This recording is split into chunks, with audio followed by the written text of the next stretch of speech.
Bonjour à tous. Aujourd'hui, nous allons découvrir une nouvelle plante fascinante, le gaillet gratteron. Aussi appelé caillet, cette plante offre une multitude d'usages surprenants.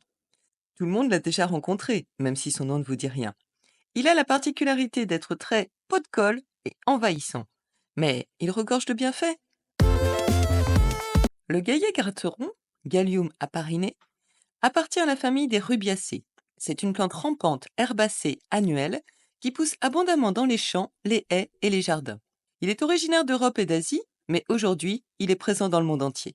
Le gaillet gratteron est souvent considéré comme une mauvaise herbe en raison de sa nature envahissante. Ses tiges sont carrées, recouvertes de petits crochets qui lui permettent d'adhérer pratiquement à tout ce qu'elle touche, y compris les vêtements et la fourrure des animaux.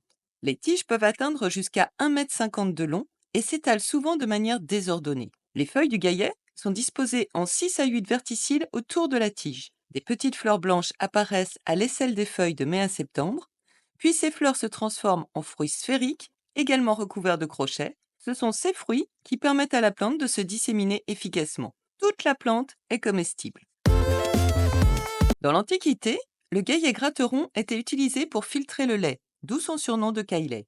Les Grecs et les Romains l'utilisaient pour ses propriétés diurétiques et dépuratives. Dioscoride, un médecin grec du 1er siècle, le recommandait pour traiter les problèmes urinaires et les inflammations. Les anciens Égyptiens l'utilisaient pour fabriquer des teintures, obtenant ainsi des couleurs allant du rouge au jaune. Au Moyen Âge, la plante était souvent utilisée en médecine populaire, toujours pour ses propriétés dépuratives et comme remède contre les troubles cutanés et les problèmes rénaux. On l'employait aussi pour rembourrer les matelas, en raison de sa texture velcro naturelle qui aidait à maintenir le rembourrage en place. En Europe, le gaillet gratteron servait à fabriquer des filets de pêche en raison de sa solidité et de sa capacité à s'accrocher, et on se servait de ses tiges comme brosse pour nettoyer les ustensiles de cuisine. Et puis les graines, une fois torréfiées, servaient de substitut de café. Le gaillet gratteron est diurétique. Il aide à éliminer les toxines du corps par l'urine. En infusion, ses feuilles et ses tiges sont utilisées pour traiter les infections urinaires, les calculs rénaux et les rétentions d'eau. Il est également bénéfique pour le foie. Le gaillet gratteron est anti-inflammatoire. En cataplasme, il peut aider à traiter les affections cutanées comme l'eczéma, le psoriasis et les plaies mineures, et à soulager les piqûres d'insectes et les brûlures légères. Le gaillet gratteron est astringent. Grâce à ses tanins, il aide à resserrer les tissus et à réduire les saignements. Il est utilisé pour traiter les ulcères et les hémorragies internes. Il a des propriétés lymphatiques, il stimule le système lymphatique et aide ainsi à détoxifier le corps et à réduire les œdèmes. Il est utilisé pour traiter les ganglions enflés et les inflammations des ganglions lymphatiques. Enfin, des études récentes ont montré que le gaillet gratteron contient des antioxydants et des composés anticancérigènes. Des extraits de la plante sont actuellement étudiés pour leur potentiel à inhiber la croissance de certaines cellules cancéreuses.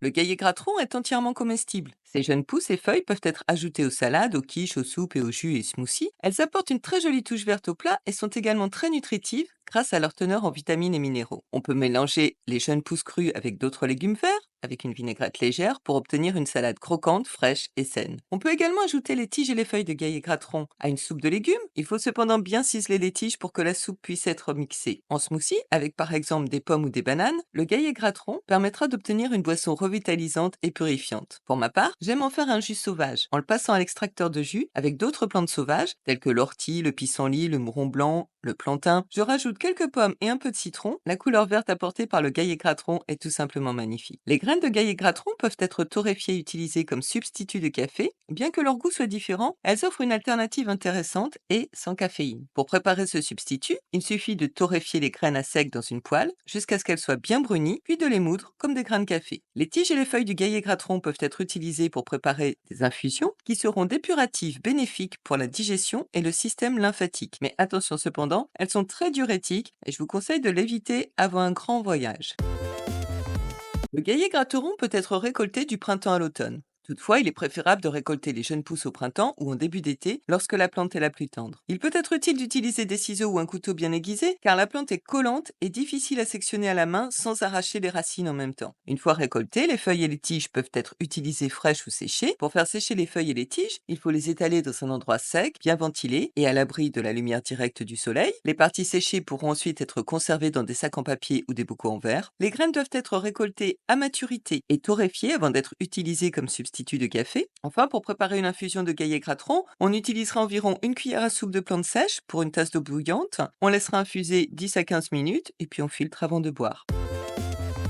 Le gaillet gratteron a d'autres applications intéressantes. En teinture naturelle, ses racines produisent une couleur rouge, tandis que ses feuilles et ses tiges donneront des teintures vertes. Pour préparer ces teintures, on fait bouillir les parties de la plante dans de l'eau avec un fixateur comme la lime par exemple. Au jardin, le gaillet gratteron peut être utilisé comme un couvre-sol pour étouffer les mauvaises herbes, et il fournira ainsi de la nourriture et un habitat pour diverses espèces d'insectes et d'animaux. C'est une plante allélopathique, c'est-à-dire une plante qui produit des éléments biochimiques qui vont avoir des répercussions sur les plantes ou la faune qui l'entoure. Il peut ainsi aider à éloigner certains parasites, ce qui en fait une plante utile dans les systèmes de culture biologique. Il est d'ailleurs utilisé en permaculture pour améliorer la structure du sol grâce à son système racinaire dense qui aère le sol et améliore ainsi sa texture et sa fertilité. Enfin, ces tiges collantes peuvent être utilisées pour nettoyer les casseroles et les poêles en agissant comme une brosse naturelle.